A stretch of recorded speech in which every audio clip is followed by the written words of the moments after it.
আসসালামু আলাইকুম ভিউয়ার্স, কেমন আছে সবাই?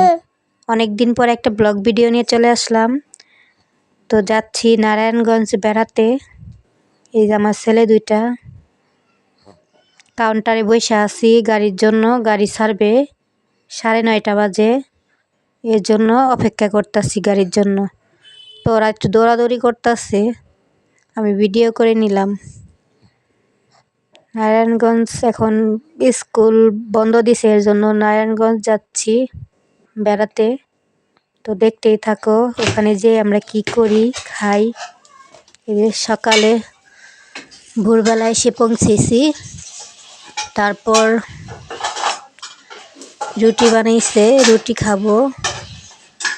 গাছের কাঁচা পাকা পেঁপে, এই পেঁপে কাটছে, পেঁপে খাবো। রুটি খাইছি অবশ্যই গরুর মাংস ঝোল দিয়ে রুটি খাইছি। খাওয়ার পরে একটু ঘুমিয়ে নিব, কারণ সারা রাত জার্নি করে আসছি, তো একটু ঘুমানোর দরকার। ঘুমানোর পরে বিকালবেলা সন্ধ্যার সময় একটু হাঁটতে গিয়েছিলাম। এখানে একটা বড় একটা মাঠ আছে, ওই মাঠে হাঁটতে গিয়েছিলাম।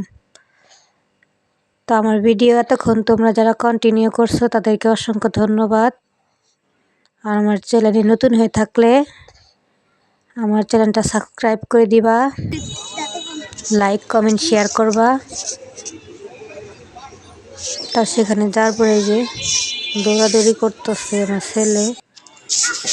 বাসায় এসে দেখি বিস্কিট নিয়ে এসে,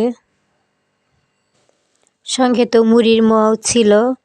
এগুলো গুছাইতেছে, গুছাই একটা ডিব্বার মধ্যে রাখা দিতেছে। অবশ্যই মুড়ির মোয়া আমি একটা খাইছি, ভালোই লাগলো। ছোট ছেলে খাইতে পারে না, ও চায়া চায়া দেখতেছে, বড় ছেলে খাইতেছে। তো তারপর আমি বললাম যে মুড়ির মোয়া খেয়ে কী হবে, একটু সন্ধ্যার সময় নাস্তা করা দরকার। তো আমার জন্য অবশ্যই চটপটি নিয়ে আসছে, আমি চটপটি খাবো।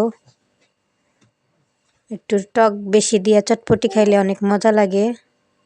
এই যে টক দিয়ে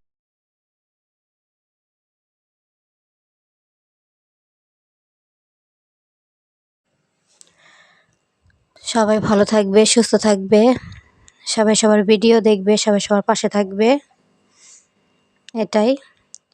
আর তোমাদের উদ্দেশ্যে একটা কথা বলি, তোমরা ভিডিওর নিচে কেউ ফলস কমেন্ট করবা না, তোমাদের কাছে একটা রিকোয়েস্ট।